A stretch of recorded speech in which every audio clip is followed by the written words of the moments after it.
오늘 하나님의 말씀은 여호와께서 구하시는 것이라는 제목으로 한번 은혜를 나눠보겠습니다. 오늘 우리 옆에 있는 분과 한번 힘차게 한번 이렇게 인사해 볼까요? 이렇게 한번 오늘 인사하겠습니다. 하나님이 우리 가운데 계십니다. 이렇게 인사해 보겠습니다. 시작. 하나님이 우리 가운데 계십니다. 또 한번 이어지는 인사는 그 하나님 만나는 예배가 되길 축복합니다. 이렇게 한번 인사하겠습니다. 시작. 그 하나님 만나는 예배가 되기를 축복합니다. 아멘. 네. 오늘 여호와께서 구하시는 것이란 제목으로 우리 은혜를 나눠보겠습니다. 여호와께서 구하시는 것이란 제목인데요. 우리가 신앙생활하면서 구하는 것들이 있죠. 기도하는 것들이 있는데 그것은 대부분 보면 삶의 필요와 또 우리 삶의 기도 제목들 아닙니까? 오늘 우리 보면 우리 수험생들 위해서 기도 제목이 있고 또 여러 가지 기도 제목들이 있는데 우리가 신앙생활하면서 구하는 것들은 그런 것들이죠. 하나님 이러한 일용할 양식과 또 삶의 필요를 주님이 더하여 주옵소서.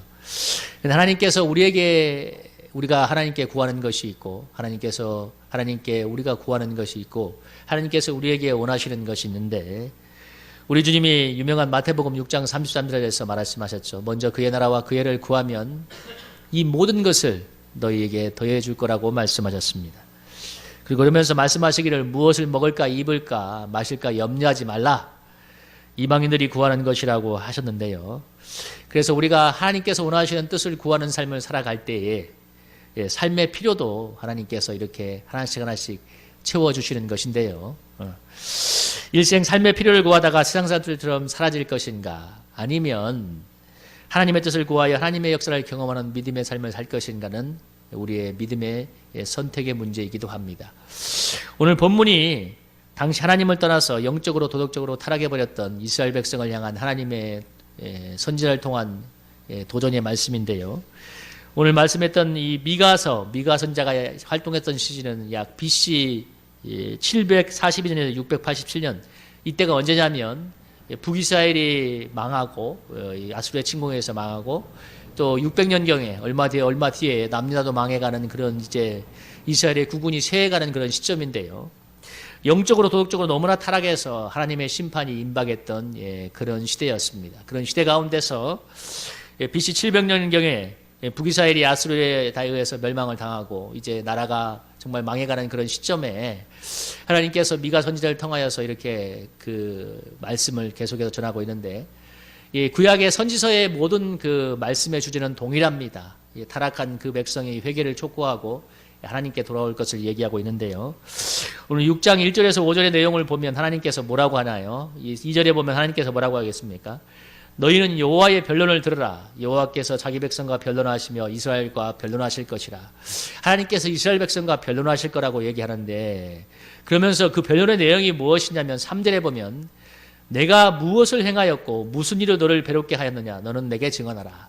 하나님께서 이스라엘 백성과 다투고자 하는 변론하고자 하는 내용이 무엇이냐면 내가 너희들에게 무슨 잘못을 행하였느냐는 거예요. 오늘 4절 5절에 이어지는 내용이 나오죠. 애굽에서 그 백성을 구원해서 가나안 땅에 인도해서 오늘에 이르기까지 내가 너희들한테 무엇을 잘못했느냐 내가 정말 무엇을 잘못했는지 한번 나랑 변론해보자 하나님께서 이게 말씀하고 계신데요. 오늘 하나님께서 이제 이렇게 이스라엘 백성과 한번 나랑 따져보자 하는 그 말씀 속에는 하나님의 답답함이 느껴지고 있습니다. 여러분 왜 따져보자고 하나요? 여러분 우리가 삶의 관계에서 따져보자고 할 때 변론해보자고 할 때 우리가 여러분 야 나랑 말 좀 해 할 때 어떻게 언제 한번 따져봅니까? 마음에 답답할 때 그렇죠. 마음에 뭔가 풀리지 않는 문제가 있을 때 답답함이 있고 마음에 분노가 있을 때 오늘 하나님께서 그 이스라엘 백성과 변론하고자 하는 그 말씀 속에는 그 이스라엘 백성을 향한 하나님의 답답함이 담겨 있는데요. 그 답답함이 무엇이냐면 그 답답함의 내용이 무엇이냐면 우리 오늘 본문의 주제인 6절과 7절, 8절을 보면 답이 나오죠. 6절, 7절에 보면 뭐라고 하냐면 내가 무엇을 가지고 여호와 앞에 나아가며 높으신 하나님께 경보할까? 내가 번제물로 일련된 송아지를 가지고 그 앞에 나아갈까?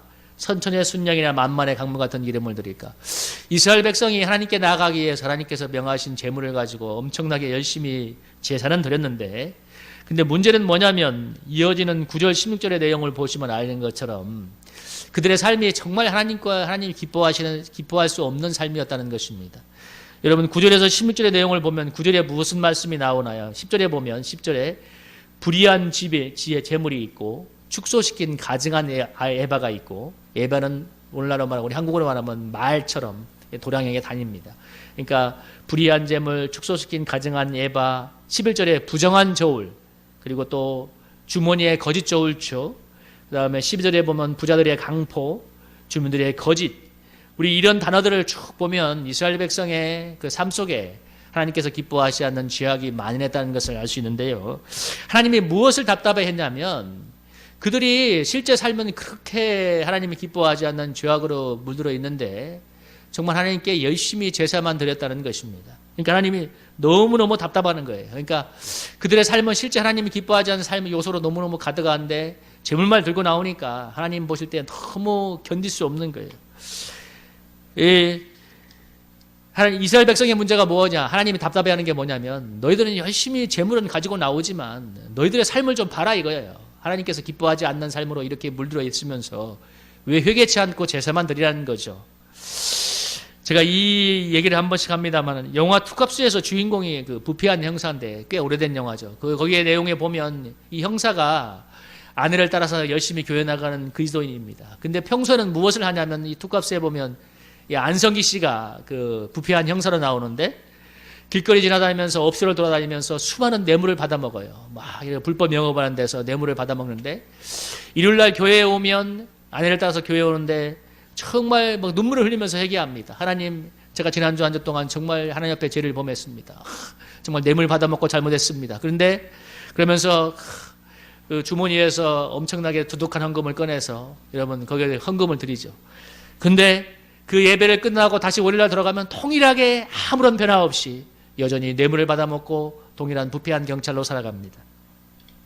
여러분, 영화 투캅스에 나오는 그 부패한 경찰, 그러한 삶의 모습이 바로 당시 이스라엘 백성의 삶의 모습이었고 오늘날 우리가 한국교회의 모습이기도 하죠. 여러분, 하나님이 무엇을 답답해하는가?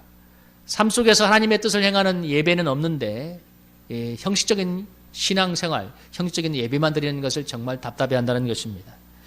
우리 창세기 1장에서 7절의 내용을 보면 이런 내용이 있습니다. 창세기 4장 1절에서 7절에 보면 가인과 아벨의 제사가 나오는데 이 가인의 제사를 가인은 농사를 지어서 그 농산물을 가지고 하나님께 예배를 드렸고 그리고 아벨은 양을 쳐서 양의 새끼로 예배를 드렸는데 하나님이 가인의 제사는 받지 않았고 아벨의 제사는 받았습니다. 이것이 성경의 유명한 내용이죠. 그래서 나중에 시기심이 생긴 가인이 아벨을 죽이지 않습니까? 그런데 이 4장 1절에서 7절의 내용을 가만히 읽어보면 왜 하나님이 가인의 제사는 받지 않았는가에 대해서 정확한 어떤 구절이 나오진 않아요. 그런데 오늘 6절과 7절의 내용을 읽어보면 여러분 왜 하나님께서 그의 예배를 받지 않았는지를 정확히 알 수가 있습니다. 여러분 하나님께서 예배를 받지 않는다고 5절에 보면 가인이 막 화를 내니까 6절 7절에서 하나님께서 뭐라고 답변하시나요? 네가 왜 안색이 변하느냐? 7절에 뭐라고 했어요? 네가 선을 행하면 어찌 낯을 들지 못하겠느냐? 선을 행하지 않으면 죄가 문에 없더니라. 제가 너를 원하나 너는 죄를 자르실지니라. 그러니까 내 예배를 받지 않는다고 내 자세를 받지 않는다고 하나님께서 막 분노하는 가인에게 뭐라고 하냐면 네가 선을 행하면 어찌 낯을 들지 못하겠느냐? 네가 양심에 꺼리낌이 없고 정말 네가 선을 행하고 있다면 왜 낯을 들지 못하느냐예요. 네가 정말 선을 행하고 있다면 왜 낯을 들지 못하느냐는 거예요. 정말 양심에 꺼리낌이 없다면 너는 그래서 뭐라고 주님이 말씀하시냐면 죄가 너를 원하지만 너는 죄를 다스리라고 얘기합니다. 낯을 왜 못 드냐? 우리 이 말씀을 잘 들어보면 아시겠지만 이 말씀 속에는 가인의 제사를 왜 하나님이 안 받는가 정확한 답이 나와 있어요. 그러니까 가인의 삶에 하나님께서 기뻐하지 않는 죄악의 요소가 있었다는 것입니다. 가인의 삶에 하나님이 기뻐하지 않는 죄악의 요소가 있었는데 그러니까 우리가 하나님이 왜 예배를 받지 않느냐? 여러분 예배는 그냥 한 시간 와서 드리는 것이 아니라 예배는 예배자가 드리는 것입니다. 그러니까 예배를 드린다는 것은 우리가 예배자로서 우리란 사람이 드려지는 것인데 여러분 예배가 우리가 한 일주일 중에 168일 중에 한 시간을 드리는 게 아니잖아요. 우리의 전 삶이 삶의 예배로 드려져야 되는데 특별히 이 시간만큼은 일주일에 168시간 중에 168시간 중에 1시간을 구별해서 하나님께 예배라는 형식으로 올려드리는 것이죠. 근데 일주일에 168시간이 삶의 예배가 되어져야 되는데, 여러분 한번 생각해 보세요. 나의 168시간, 167시간은 하나님과 아무런 상관이 없는 삶을 살다가 여러분 1시간 와서 예배 드리는 것이 하나님이 받으실 만한 예배가 되겠어요? 여러분 가인의 삶이 왜 그랬어요? 하나님이 그 삶은 전혀 하나님이 기뻐하지 않는 죄악의 요소가 물들어 있는데 그가 제물만 드린다고 하나님이 기뻐하지 않는다는 거예요. 여러분 우리가 깊이 생각을 해야 돼요. 예배는 예배자가 드리는 것이지, 여러분 예배 1시간 드리는 게 뭘 그렇게 대수겠어요? 여러분이나 저나 예배 1시간 드리면 일주일간 선방했다고 생각하는지 모르지만, 선방한 게 아니라 그건 여러분 그냥 168주간 하나님께서 1시간 예배 드리라고 구별하신 시간에 우리의 형식을 지키면서 하나님께 예배 드리는 것입니다. 물론 예배의 형식을 지키는 것도 중요하죠.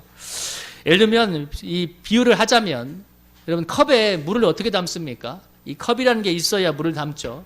하나님의 임재와 은혜가 담기는 이 물을 하나님의 은혜와 임재라고 표현한다면, 이 컵이 이 신앙의 형식, 말씀, 기도, 예배 이런 것이라고 할 수 있는데, 형식이 있어야 물을 담는 것이죠. 그래서 형식은 반드시 필요하고, 우리가 진짜 형적인 예배가 되어서는 안 되겠지만 신앙의 형식을 열심히 지키는 것도 참 중요합니다. 열심히 예배 드리는 것도 필요한데, 근데 오늘 본문에서 주님께서 무엇을 말씀하시는 거냐면, 그런 천천의 만말과 강물 같은 기름보다도 하나님이 정말 원하는 게 무엇이냐는 거예요.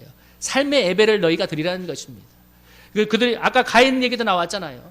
그들의 삶이 예배자가 하나님이 받으시는 건데, 우리의 착각은 뭐냐면 우리가 그냥 1시간 예배 드리는 걸 하나님이 받을 거라고 생각하는 거예요. 여러분 그건 절대 큰 착각이에요. 여러분 예배자와 예배가 어떻게 떨어집니까? 여러분 우리라는 사람이 예배 드리는 것이지 예배가 와서 예배 드립니까? 아니잖아요. 그죠? 말장난같이 보이는데 잘 생각하셔야 돼요. 여러분 나란 사람이 예배를 드리는 것입니다. 그러니까 일주일에 168시간 동안 예배 드렸던 내가 와서 1시간을 구별하여 하나님께 예배를 올려드리는 것입니다. 여러분 그래서 나의 삶이 일주일의 삶의 예배가 훨씬 더 중요한 거예요. 하나님이 받으셨는가? 왜 가인을 안 받았어요? 평소의 삶은 엉망인데 농사지어서 열심히 제물만 드린다고 하나님이 기뻐하지 않는다는 것입니다. 오늘 여러분 저와 여러분의 예배를 하나님이 받고 있는지 받지 않고 있는지 깊이 여러분 그냥 살다가 바빠서 별 생각 없이 와서 앉아 있는 것이 예배가 아니에요. 내 예배를 하나님이 받고 있는지 받고 하지 않는지 고민하셔야 돼요. 이건 중요한 문제예요. 여러분 내가 지금 예배를 드리고 있는데 하나님이 예배를 받지 않으셔. 여러분 그런 영적인 그런 센스가 있습니까? 이건 중요한 문제입니다. 그냥 가서 앉아 있다 가는 게 예배가 아니에요. 하나님이 받으셔야 예배가 받아지는 거잖아요. 그죠? 여러분 받는 사람이 있고 드리는 사람이 있는데, 우리는 드리지만 하나님이 받고 있지 않다면 우리는 성전 마당만 받고 있을 수 있다는 걸 기억하셔야 됩니다. 이스라엘 백성이 너무 그 예배만 드리는데 열중을 하니까 하나님께서 뭐라고 하냐면, 여기 보면 뭐라고 하냐면, 여기 뭐라고 하냐면 내가 13절에 보면 성회와 아울러 악을 행하는 것을 내가 견디지 못하겠다고 합니다. 성회와 아울러 악을 행하는 것을 견디지 못하겠다고 하는데, 좀 예배에 집중하세요. 성회와 아울러 악을 행하는 것을 견디지 못하겠다고 하는데, 여러분 하나님이 정말 악을 행하는 것을 견디지 못하겠다고 합니다. 그러면서 너희들이 예배만 드리는 것을 내가 재물을 가져오지 말라고 하잖아요. 오늘 우리가 예배가 어떠해야 되는지 한번 생각해 보면서 한 주의 예배의 삶을 여러분 한번 생각해 보세요. 정말 여러분의 한 주의 예배의 삶이 하나님이 받으실 만한 예배가 되었습니까? 여러분 한번 조금 집중하면서 한번 생각해 보세요. 하나님의 한 주의 삶은 하나님의 예배를 받으실 만한가? 아니면 나의 삶을 정말 하나님이 받으실 만한가? 오늘 본문에서 뭐라고 합니까? 공의를 행하고 인자를 사랑하며 겸손히 동행하는 한 주가 되었는가? 아니면 삶에서는 하나님과 너무나 동떨어진 삶을 살지 않았는가? 여러분 우리가 물론 피곤한 가운데도 나와서 예배드리는 것 하나님이 기뻐 받으시지만, 우리가 꼭 기억해야 할 것은 형식적인 예배라고 해서 형식을 절대로 무시해서는 안 되지만, 그러나 형식에는 그 담긴 내용이 훨씬 더 중요하다는 걸 기억하셔야 돼요. 하나님의 은혜도 담겨야 되지만 우리의 예배에 진정한 삶의 예배도 담겨야 되는 것입니다. 그래야 하나님이 받지 않겠습니까? 여러분 이 물에 여러분 더러운 것이 담겨 있으면 누가 먹어요? 우리는 하나님의 은혜의 생수도 우리가 먹어야 되지만 우리가 드리는 예배의 내용물도 하나님이 받으시는 것입니다. 이 안에 우리의 삶에 더러운 것들이 담겨 있으면 하나님 절대로 안 받는 거예요. 그래서 우리에게 회개가 필요한 것이고 철저한 돌이킴이 필요한 것입니다. 여러분 우리의 예배가 드려지지 않고 하나님이 받고 있지 않다는 것 여러분 깊이 생각하셔야 됩니다. 우리의 예배를 하나님이 안 받고 있는데 무슨 의미가 있어요? 한번 생각해 보세요. 저는 수많은 우리 그리스도인들이 수십 년간 교회 다니면서 예배를 한 바지 안 빠졌다고 자랑하는 사람들을 보면서 근데 내가 보면서 느낀 건 뭐냐면 예배를 안 빠진 것이 자랑이 중요한 것이 아니라 무슨 예배를 드렸는가가 훨씬 더 중요한 거예요. 여러분, 한 번의 예배를 드려도 정말 하나님이 받으실 만한 신령과 진정과 거룩이 담긴 예배를 드릴 수 있기를 주님의 이름으로 축복합니다. 한 번의 예배를 드려도. 여러분, 오늘 그래서 주님께서 6절 8절에서 뭐라고 얘기합니까? 한번 6절 8절에서 한번 같이 한번 읽어볼까요? 6절 8절 한번 읽어보도록 하겠습니다. 우리 6절에서 8절까지 한번 읽어보겠습니다. 시작. 내가 무엇을 가지고 여호와 앞에 나아가며 높으신 하나님께 경배할까? 내가 먼저 물러 1년 된 송아지를 가지고 그 앞에 나아갈까? 여호와께서 천천의 순양이나 만만의 강물 같은 기름을 기뻐하실까? 내 허물을 위하여 내 맏아들을 내 영혼의 죄로 말미암아 내 몸의 열매를 드릴까? 사람아, 주께서 선한 것이 무엇이심을 내게 보이셨나니 여호와께서 내게 구하시는 것은 오직 정의를 행하며 인자를 사랑하며 겸손하게 내 하나님과 함께 행하는 것이 아니냐. 여러분, 하나님께서 무엇을 원한다고 합니까? 내가 정말 원하는 것은 세 가지죠.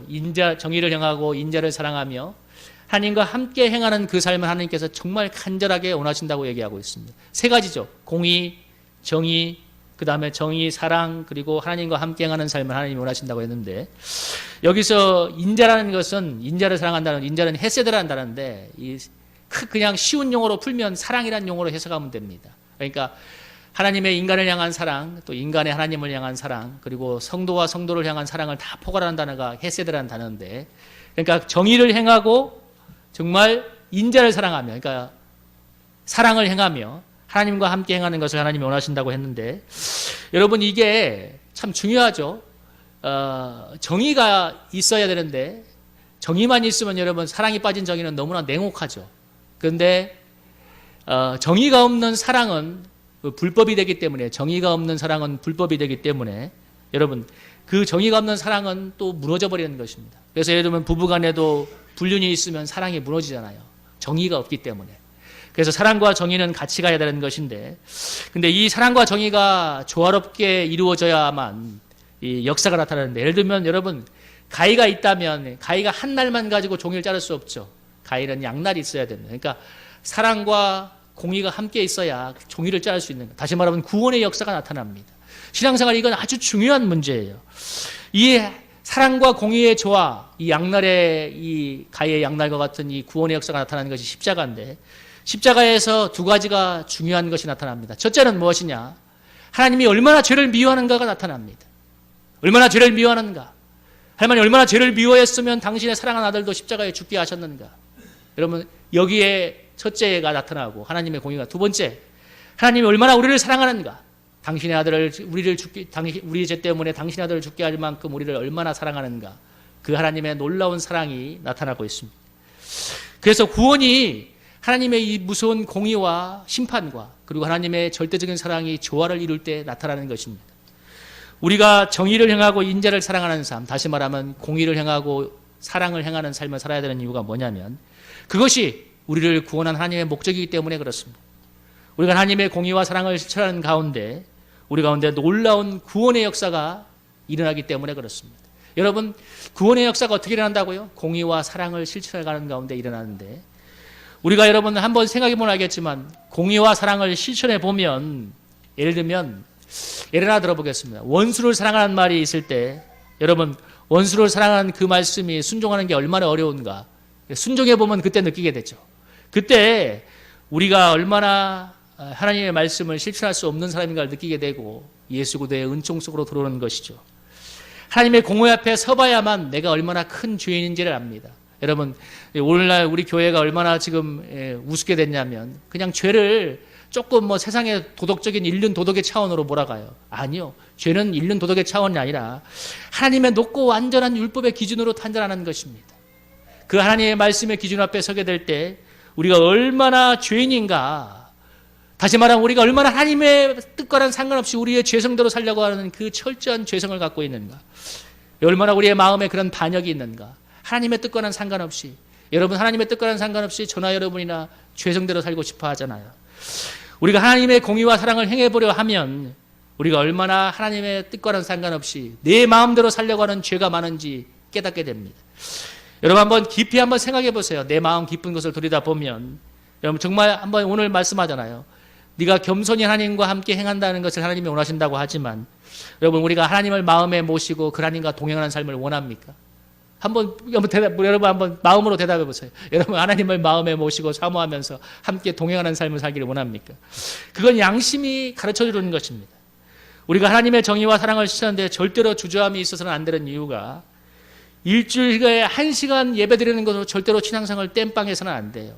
여러분 1시간의 예배가 하나님이 드려지는 예배가 아니라 전 삶을 드리는 이 삶의 내용물이 얼마나 중요한가가 중요합니다. 다시 말씀드리지만 더러운 물은 절대로 안 먹습니다. 하나님이 우리의 삶에 더러운 것들이 담겨있는 예배를 받지 않는다는 거예요. 여러분 우리는 늘 더러운 이 물을 흘려드리면서 이 컵에 담아 올리면서 하나님 받으세요. 누가 받겠어요? 절대로 받지 않아요. 다시 말하면 우리의 예배가 받지 않는다는 것은 우리의 신앙생활에 은혜의 문이 완전히 막혀버린다는 것입니다. 그래서 우리가 꼭 깨달아야 될 게 우리의 이 죄성을 깨닫는 것이 뭐냐면 이 하나님의 공의와 사랑을 실천해 볼 때 내가 정말 얼마나 죄인지 깨닫고 예수님의 피의 은혜를 의지하게 된다는 거예요. 그래야 회개하게 되고 정말 하나님의 은혜를 덧입는 삶을 살 수가 있는데요. 그래서 하나님께서 마지막에 무엇이라고 얘기했습니까? 정의와 형을 행하고 인자를 사랑하면서 겸손히 네가 하나님과 함께 행하기를 원한다고 말씀하고 있습니다. 그때 하나님과 행하게 될 때 그때 정의와 공의를 행할 수가 있는 거예요. 오늘 주님께서 요한복음 15장 4, 5절에서 말하기를 여러분 요한복음 15장 4, 5절 말씀 함께 한번 읽어볼까요? 한번 읽어보겠습니다. 시작. 내 안에 거하라 나도 너희 안에 거하리라. 가지가 포도나무에 붙어있지 아니하면 스스로 열매를 맺을 수 없음 같이 너희도 내 안에 있지 아니하면 그러하리라. 나는 포도나무요 너희는 가지라. 그가 내 안에 내가 그 안에 거하면 사람이 열매를 많이 맺나니 나를 떠나서는 너희가 아무것도 할 수 없습니다. 오늘 주님께서 원하시는 가장 큰 한 가지가 세 가지라고 했죠. 인자를 행하고 인자를 사랑하고 정의를 행하며 하나님과 함께 행하는 것을 원한다고 했는데 오늘 한국교회가 그동안에 보여준 신앙생활의 모범답안이라고 해야 되나요? 모델링을 무엇이냐면 이런 거였을 거예요. 한국교회가 그동안 많은 사람들에게 아니 목사님이나 성도들에게 가장 모델처럼 이어지는 게 뭐냐면 열심히 기도하고 봉사하고 헌신하는 것을 아주 신앙의 모델처럼 여겼는데 이것이 중요한 것이긴 하지만 가장 결정적인 맹점이 뭐냐면 하나님과 동행하는 관계 차원에서 너무 무지했다는 것입니다. 그래서 대부분의 교회가 어떻게 되냐면 요한복음 11장에 나오는 아니 누가복음 10장에 나오는 마르다처럼 됐어요. 그러니까 마르다가 주님께 드릴 밥을 만들기 위해서 열심히 식사 준비를 했죠. 마리아가 그 주님의 발 앞에서 말씀을 듣고 있으니까 불평하지 않습니까?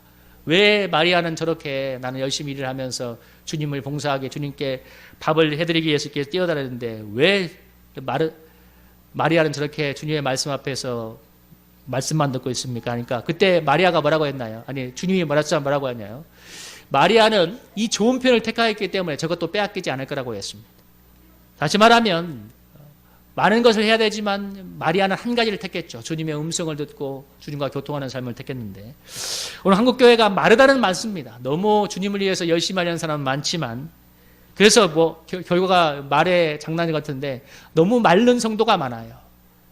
열심히 마르다처럼 일은 하지만 영적으로 너무 마른 성도, 비틀려져 있는 성도가 많습니다. 우리 교회도 비슷하죠. 영적으로 마르고 마른 성도. 그 이유는 너무 단순해요. 하나님과 교제하고 동행하는 삶이 너무 없기 때문에 그렇습니다. 오늘 요한복음 15장 4, 5절 여러분 제가 설교하는 것들이 거짓말이면 여러분이 교회를 다닐 필요가 없죠. 요한복음 15장 4, 5절에 뭐라고 합니까? 내 안에 거하면 너희가 열매를 많이 맺을 거라고 했습니다. 여러분 풍성한 하나님의 은혜와 생명이 나타나서 열매를 절절로 맺을 거라고 주님이 약속하셨어요. 나는 포도나무고 너희는 가지라고 했잖아요. 가지 대신 주님과 깊이 연합되어 있으면 열매를 많이 맺을 거라고 했습니다. 여러분 주님이 원하시는 것은 마르다처럼 많은 봉사를 하는 것이 아니라 주님과 깊고 연합된 삶을 원하고 이것을 오늘 표현하기를 주님과 늘 동행하는 삶을 살라고 얘기하고 있습니다. 오늘 여호수아서 1장 5절 9절에서 이런 말씀을 하고 있죠. 여호수아서 1장 5절 9절에서 그 말씀을 제가 하지 않았네. 여러분 이 말씀을 같이 한번 삶에 적용하면서 우리 한번 하나님과 함께하는 삶이 무엇인지 한번 확인을 하는데요. 우리 구약성경 여호수아서 1장 5절 9절 한번 보겠습니다. 여호수아서 1장 5절에서 9절. 여호수아서 1장입니다. 구약성경 319페이지입니다. 319페이지. 우리 구약성경 319페이지 5절부터 8절까지 한번 8절부터 5절부터 9절까지 한번 보겠습니다. 구약성경 319페이지. 319페이지.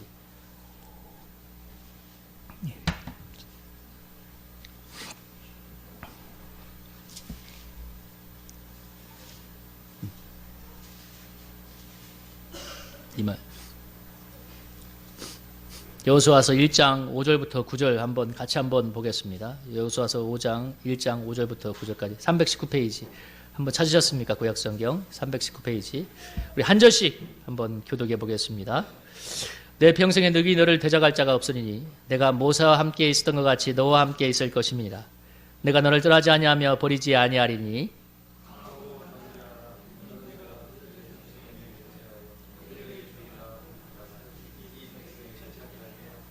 오직 강하고 극이 담대하여 나의 종 모세가 내게 명령한 그 율법을 다 지켜 행하고 우로나 좌로나 치우치지 말라. 그리하면 어디로 가든지 형통하리니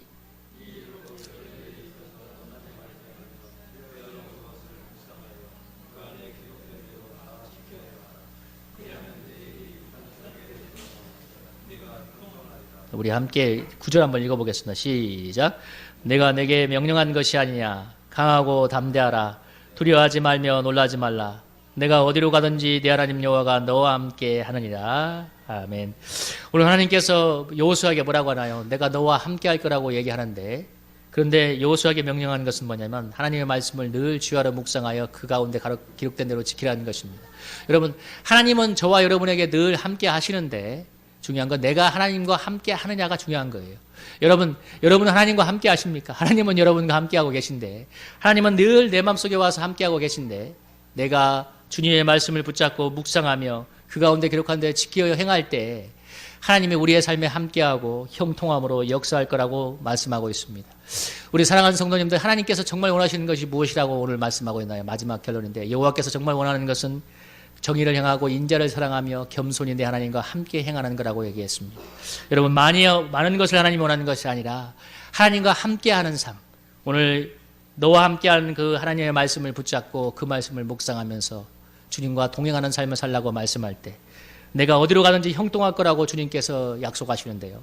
여러분, 마지막으로 제가 여러분에게 한번 질문이자 도전으로 한번 말씀드릴게요. 여러분, 하나님이 함께 하시면 형통합니까? 형통하지 않습니까? 그러면 대답을 한번 해보세요. 예? 이렇게 믿음이 없는 전약한 목소리로 한번 물어볼게요. 하나님이 함께하면 형통해요? 형통하지 않아요? 이렇게 그래갖고 형통하겠어? 한 번만 더 물어볼게요. 하나님이 함께하면 형통해요? 형통하지 않아요? 예, 저는 우리 성도님들 하나님이 함께하는 인생이 되기를 원하는데, 하나님이 함께하는 인생이 되기 위해서 나와 함께하는 그 하나님을 여러분 말씀을 묵상하는 가운데 순종함으로 여러분 붙들 수 있기를 주의 이름으로 축복합니다. 그래서 하나님이 함께하셔서 우리 사랑하는 우리 성도님들, 지나간 과거는 어떨지 모르지만 앞으로의 인생이 하나님이 함께하는 형통한 인생이 되기를 주의 이름으로 축복합니다.